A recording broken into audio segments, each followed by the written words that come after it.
Hi guys, mayong adlaw. Wala dito sa bahay sila Ate Miss kasi graduation ceremony nila kaya linagay na namin sa tapat ng gate para ito ang bumungad sa kanya pagdating nila.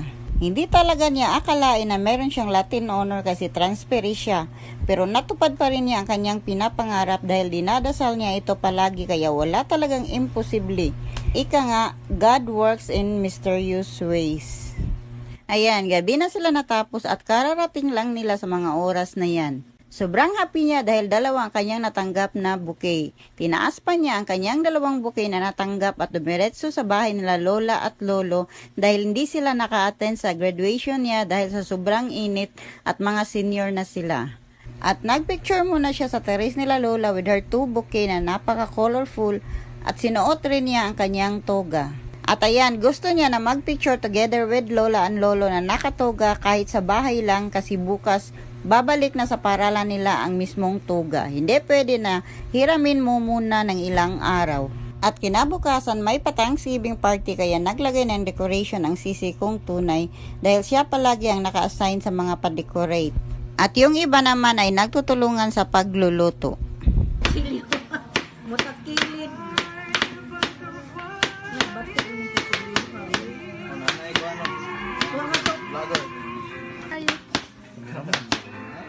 Sopak si mama, bigyan documentation.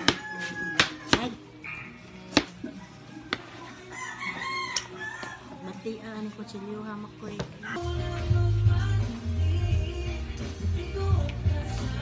Ano nila? Dito sudan? Tro! Idol ni Zizi. Ako na din.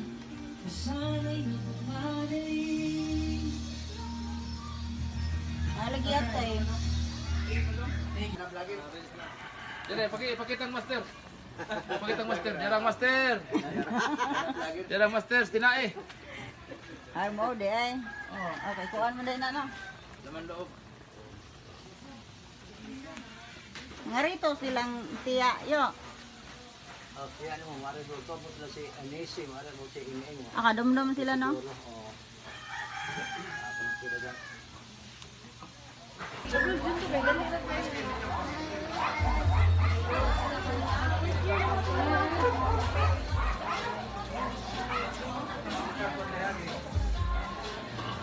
Adios sa.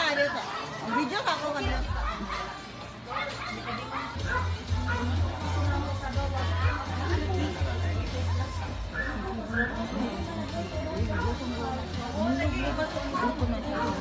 Tayo makaya na siya nanood ko. Ako pa niya, ako na maroon. Naku, maguna siya. Mercy never fails me. All my days, I've been held in your hand.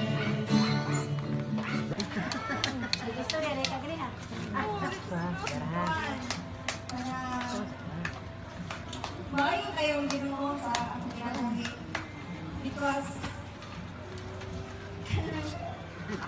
first very student man jud ko so wala jud ko expect na graduate ko ginani okay kung sa week sa Ginoo kay wato na gid nako kanang wala mo kay dako jud kayo ko masalamat sa Ginoo sa life ni Misty kay wa jud ko'y kanang makayuta nga usa siya ka anak nga very responsible una kuan siya kanang sanay kanang kuan siya kanang buotan din siya nga anak Buta. Wala ko mag-expect na si Misty. Makapon niya ang mga inunani tungod kay unang-una transfer siya. Pero pasalamat din ako sa Ginoo kung sa man ang honor siya or hindi. Pero kaning bata, since elementary, consistent kini siya na honor student. Isang tabi ka mga yun, yan ang ihatag. Glory to God.